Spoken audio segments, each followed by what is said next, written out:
What's your playing style? Aggressive? Passive? Do you wait for the perfect opportunity? Or do you play any two cards? Earlier in the series, we celebrated bluffing.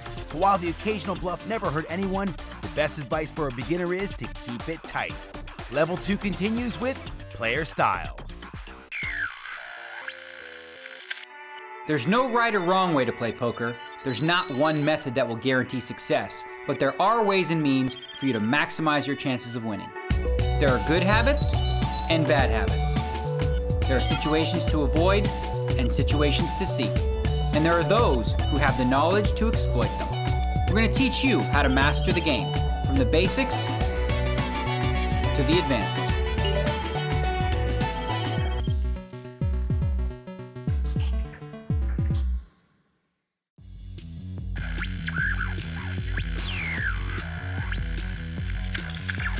In Level 2 so far, we've covered all aspects of betting.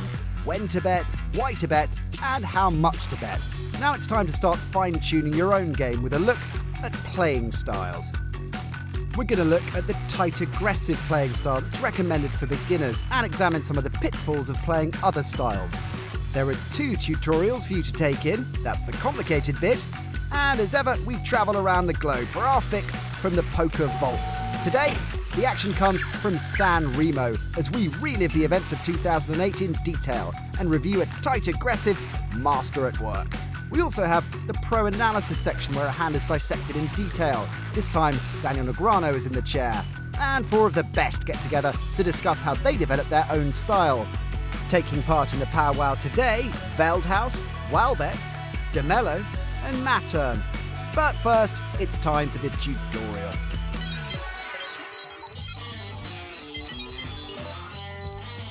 There is no correct way of playing in poker.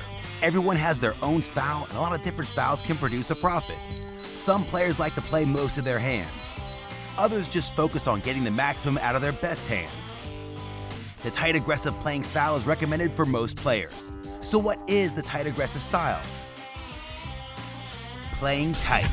Playing tight means focusing on the best starting hands such as big pairs or big aces.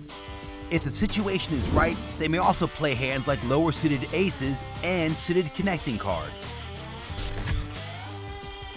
Playing aggressively. Playing aggressive means playing your hand strongly. This involves more betting and raising instead of checking and calling. So how to play a hand tight aggressive? Let's show you an example. You hold a pair of 10s on the button. 3 players in front of you call the big blind. The passive approach would be to call in the hope of hitting another 10 on the flop. The aggressive approach would be to raise. This will either win you the pot here or lessen the amount of opponents considerably. Let's say you raise 6 times the big blind to $12. $12 is a good amount to raise here, as this is the result of the standard raise of 3 big blinds, plus 1 extra bet for every caller. Only one player calls the bet, and the both of you see a flop of King 8-5. Your opponent checks to you, and you decide to make a continuation bet. There is a chance that you have the best hand at the moment, but your holding is vulnerable to overcards, and you are glad that your opponent pulls to your aggression. Looks easy, right? Let's look at what happened in this hand. You raised a 10-10 before the flop thinned the field, and this gave you the advantage of playing the hand heads up and in position, meaning you act last. This is particularly valuable with pocket pairs that are vulnerable to overcards. On the flop, you continued your aggression with a further bet, which made your opponent fold.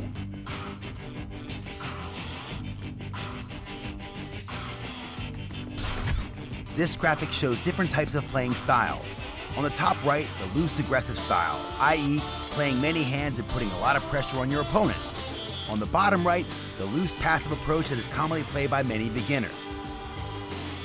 On the left-hand side, there are the tight styles. In the lower corner, the tight passive style, which is playing strong hands carefully. Last but not least, there is the tight aggressive, which we discussed. So, in general, you don't want to play too loose through playing too many hands. You want to play your good hands strongly but not passively, meaning this leaves only the tight aggressive style. So in conclusion, a tight aggressive player plays few hands, and when they do play in those hands, they play aggressively. Go to any poker tournament and the room will be full of tight, aggressive players. Yeah, you'll find the odd loose cannon. Tread carefully around them. But most players will favor the tight, aggressive approach. Some guys do very well out of it. Very well indeed. If you win one major tournament, people will know your name. If you win two, you turn heads. If you win 6 in 3 years, people pray you don't sit down at their table. This is Jason Mercier's story. I discovered poker my first year of university and just played poker for about 3 years part-time while I was trying to build up money. I was studying to become a math teacher. I wasn't really excited about doing that, but it was one of the only things that I felt like I was good at or interested in. April 2008, San Remo, Italy. As hundreds gathered for the city's inaugural EPT event, the poker world stood and waited as face after face was sent to the rail and dreams were crushed within the turn of a card. The finest players in the game lay in wait, hoping to take a piece of the €3 million prize pool.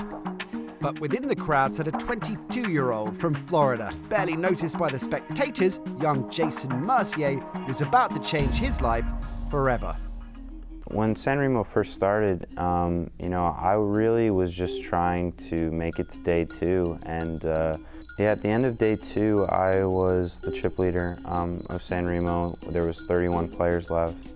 And I just remember thinking, wow, I actually have a chance to win this thing. There was a chance I was going to be on the final table. I'm guaranteed, this amount of money, and then I'd have a really good chance at winning, $1 million. I remember specifically with 2 tables left that there were a lot of strong players left. Isaac Barron, Jonas Clausen, Randall Flowers, all those guys are really solid, and I was happy with, how things played out with the final 2 tables because, some of the really strong players busted out.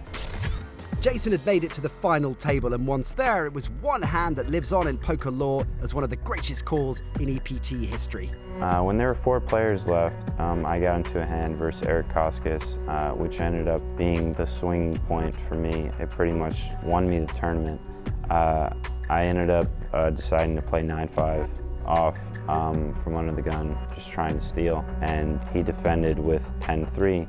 He was basically just going to try and outplay me, and I kind of felt that at the beginning of the hand, so when the flop came Jack 6-5, I decided to check back. The turn was an 8, and he fired like a full pot bet, which I called, and then when the river was an 8, he moved all in. I'm all in. Eric, all in. And it took me a few minutes to make the call. Think it through, he's thinking it through, checking out his body language, he's looking at Eric. And I obviously won and knocked him out. I call. And call. Eric all in, showdown. Eric shows a bluff, 10 high and 5-9 is the hand. It's not exactly an easy call. I had to decide if I wanted to risk these chips and just decide if he was, on a stone cold bluff. And luckily he was, and I was able to look like a genius.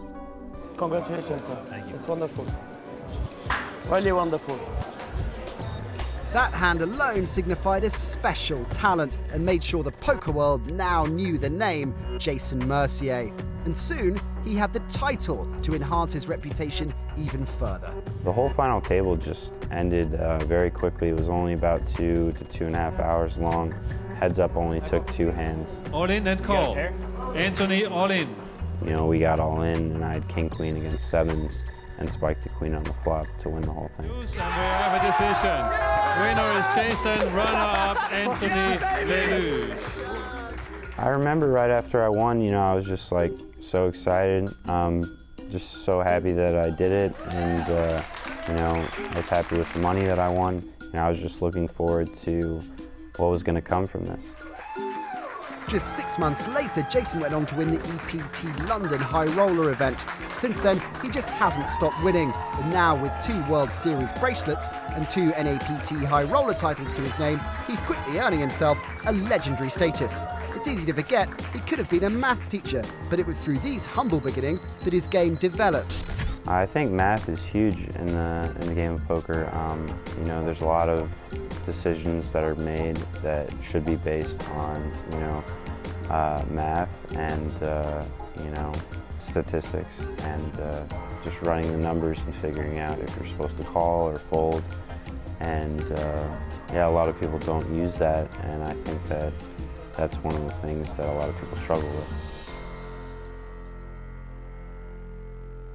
If you want to watch the show again, recap previous episodes, or join the series at a more advanced level, then go to everythingpoker.com. Time for a break now, but first a question. In its first 6 seasons, the EPT crowned 57 champions. But our question to you is how many of these players started the final table in last place with the lowest chip count? Is it A, 1, B, 4, or C, 15? Answer after the break.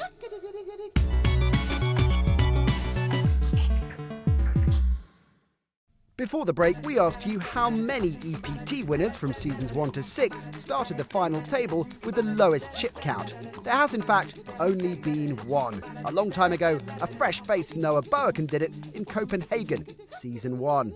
Okay, on with the show. We've advised the tight, aggressive playing style is the one to aim for. But let's have a look at the problems that can occur when adopting other playing styles.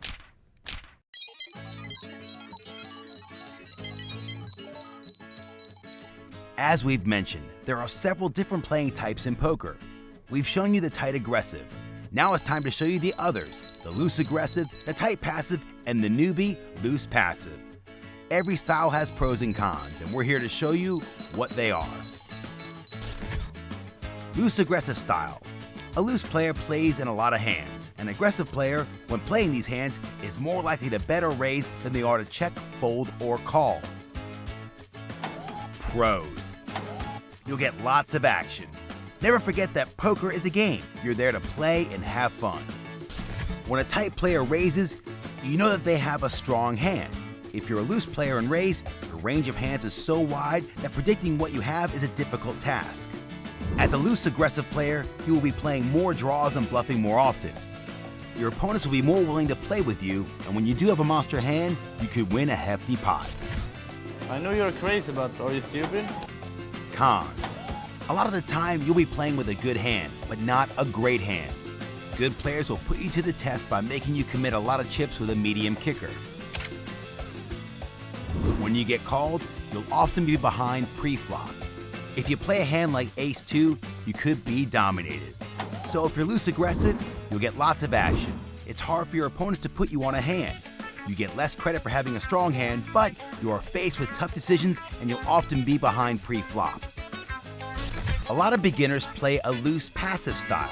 It's not profitable and should be avoided at all costs. Pros. You see a lot of flops, and that's about it. Cons. Loose passive players end up committing too many chips with weak hands. They call bets with bad hands and chase unprofitable draws. The only way to win is to get very, very lucky, and in poker, luck tends to even out. When you have a good hand, you need to build pots to maximize profit. You can't do this if you're too passive. So if you're loose passive, you'll see a lot of flops, but you'll often overcommit with weak hands. And when you do get a good hand, you won't win much. The tight passive style is associated with cautious players. They play strong hands only and will rarely bet or raise. Pros. A big pro is that you'll predominantly enter the pot with the best hand, which is rarely a bad thing. Decisions are easy. If you hit a pair on the flop, your kicker is probably good. And you won't be playing mediocre hands often, so you won't be put to the test as much as other players. Cons. You'll become more easy to read by your opponent. If you only play good hands and you raise or re-raise, how many opponents do you think will play against you? Hardly any or none at all. Not maximizing profit. A direct result of the previous point. When you have a big hand, you want to win big pots with it. What's the point of having aces or kings if you're not going to win many chips with them? So if you're tight passive, usually you'll enter the pot with the best hand, and your decisions are easy. But it also makes you more predictable and you won't maximize profit. Recap. Okay then, in summary, a tight player plays very few hands, so you can expect them to have good hands when they do. A loose player plays a lot of hands and could be holding a wide range of cards at any given time. Once in a hand, an aggressive player bets and raises a lot, whereas a passive player is much more likely just to check, call, or fold. It's always important to evaluate your own game in poker. So how do you know if you're a tight, aggressive player? Well, tracking software can monitor your hand history and interpret this data for you. It gathers information about you and your opponents and presents the information in a form for you to make your own interpretations. There are all kinds of stats that this software can show you, but if you want to keep it simple, there are 2 statistics you need to bear in mind to calculate whether a player is tight aggressive. VPIP stands for voluntarily put into pot and is the percentage of pots you play voluntarily. PFR stands for pre-flop raise. The number next to it is the percentage of pots you raise pre-flop. So how do you calculate if you're tight aggressive? A tight player will voluntarily play anything up to about 14 to 18% of pots. An aggressive player will enter most pots with a pre-flop raise. So if your VPIP is between 14 to 18% and your PFR is almost identical, it means that you don't play too many pots, but when you do, you usually enter with a raise. So you can call yourself a tight aggressive player. So tag style is best and passive play sucks. Don't believe us? Then listen to this guy. Daniel Negreanu didn't become rich and famous by playing passively, you know. Here, he analyzes a hand for us.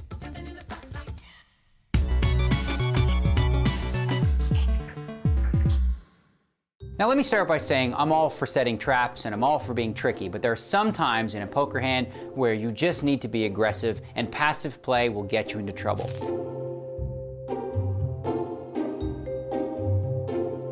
This hand from the EPT will illustrate just that.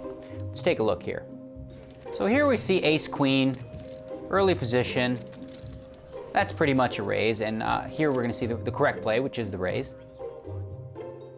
Now the action is on the small blind, and he's got ace-king. Let me stop it right there.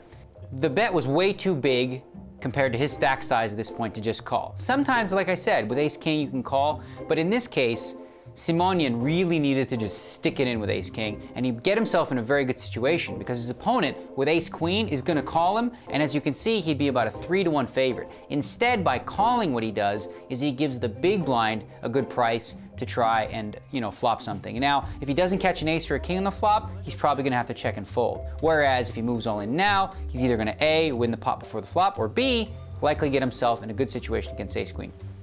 So he just calls instead. Action is on Likov, and he's got a garbage hand. He's got 10-3 of hearts, but he feels like, hey, you know what? Price is right. I'm going to take a flop with it. So 3 players to a flop.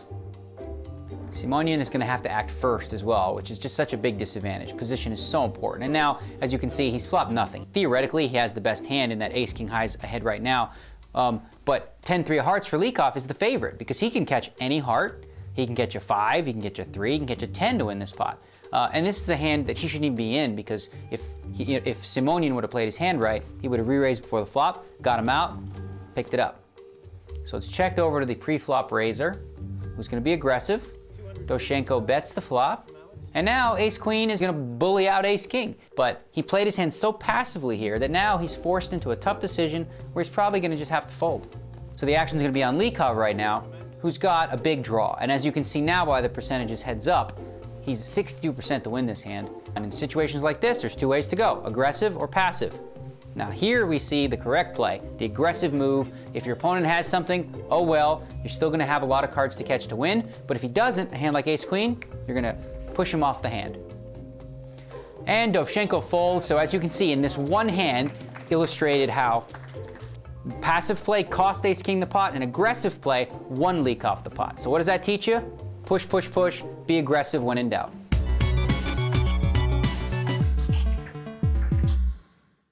Now time for another dose of the all-important poker terminology. I'm Henri. The whole enchilada? It's at least a flip, right? That's unreal. I push you fold, yeah? Here's some playing styles. Rock. A rock is a tight player. When they do play a hand, beware. It's probably a monster. Donkey. This is a derogatory name given to a poor poker player. or to know better? Nit, a type passive player that avoids large pots and has a timid approach to the game. Calling Station. This is a player that makes a habit of just calling. Beware, these guys can make two pair on any trashy flop. Shark. These are the guys to avoid. Strong and dangerous poker players.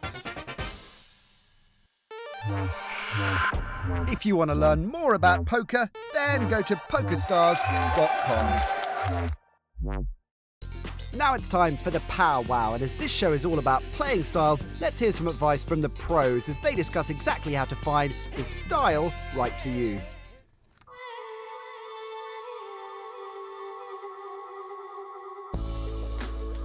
It's not easy becoming one of the best in the world. From the dizzying heights of winning a huge pot to the soul-destroying lows of getting knocked out of a tournament, it's a do-or-die game. But poker players young and old have to start somewhere, and finding your own style is the first key to success. On a balmy summer evening in Barcelona, 4 well-known faces of poker look back at how they found their styles and the players they modeled their games on. Taking part in the powwow today are Arnaud Materne, winner of a coveted EPT title. He took down the Prague event in 2007. Fatima de Mello, a gold medal winning athlete who has now turned her attention to poker. Fatima learned the game from her friend Lex Veldhuis, an online cash game phenomenon, one of the most aggressive types. As is Billy Walbeck. The Flying Finn is one of the best mixed game players on the circuit. I think that at the beginning, like playing very straightforward with some really basics, real basics, I think it's a good way to start the game. Yeah. Like, what do you think about your style? How did it develop, and what was your style at the beginning when you were like just fooling around with the game? When I just started playing it a little more seriously, I was playing completely crazy, and then the people. Like now, right? Yeah. I guess. You're at the beginning still. Wow. And then the people who were teaching me were just saying, no, just stop doing this because I don't feel like handling all this craziness, and so just play tight and go from there. And what they explained to me was a really good lesson, I think, is loose players exploit tight players. If you want to know how to exploit a tight player, then you have to know how a tight player thinks. I think in the end it goes pretty much how people's personalities are. I really think that poker is more of a stretch of your personality. So are there any like people who really made an impression on you? Vanessa Russo. Vanessa Russo is one of the most successful female poker players of all time, with almost $3 million in tournament winnings to her name. She was like, just really busy, but she just confirmed that, it's okay to play ABC poker for a while and then move on to, more creative styles. I'm just really competitive, and I sensed that in her and the way she approached it, and she's a perfectionist and wants to do as good as possible, and that kind of inspired me. So what about you, Vil? Like, did you see people you were really like, that could fit my style, or I like how he plays, I want to do the same? I had a lot of discussions with other Finnish players, and we talked a lot about different hands and different ways of playing the game and different games, and so we kind of like shared the information and bringing out your point of making a certain move, and he's bringing out his point of why he thinks you should do differently, and then you're just like throwing the ideas around, and in the mix of it, you're learning the game. What about you, Lex? Like, were you a fanboy or something like this? Or did you have like idols, like you really like this style? I would always watch like all the WPT finals and stuff like that, and I really remember watching Gus Hansen play. Gus Hansen is a hugely successful Danish player who is famed for having a very aggressive and unpredictable playing style. Thinking like, wow, this is crazy, and you can do it like that too, especially because the commentators were really idolizing him, where they were saying, this is crazy, he's so great, and he won like 3 WPTs in the first season. So it kind of left a mark on my play where I started to try other stuff. Just watching it made me a lot better as a player. Like, I read a lot, like some of the games where Phil Ivey. Phil Ivey is widely considered as one of the greatest players of all time and has so far amassed tournament winnings of almost $14 million. Especially on TV where I was playing, and he impressed me a lot, and I think is very, like as you said, is very focused, like almost autism, he's really into it, like it's what we call tunnel view, and I really like this mindset, like to be 100% focused on one thing, which is playing poker right now, like very low profile, very classy, do my thing, get out of the way, you know, and not to do a big mess about it, just do his things the best he can, and I think this influenced me like really a lot. That's cool. Well, that might not be everything you wanted to know about poker, but we're getting there. Let's review what we've learned today. We now understand what it means to be a tight, aggressive player and why it's the recommended approach for beginners. And we looked at where this style could take you. And we checked out all the other typical playing styles. Plus we examined the difficulties you can run into if you're too loose or too passive. To put what you have learned into practice, go to PokerStars.com. Once on the site, sit down at a table and adopt a tight, aggressive style. That means folding the majority of your cards. But once you have a hand strong enough to play, do it with conviction and aggression. Here's what's in store in our next show. We focus on how to gather information on your opponents and how it could be critical when making those key decisions. I'm all in. And we'll get an online masterclass from Daniel Negreanu, tips from some of the best, and we'll see just who the pros would like to imitate. Oh my God, this is ridiculous. It is one not to miss. See you next time.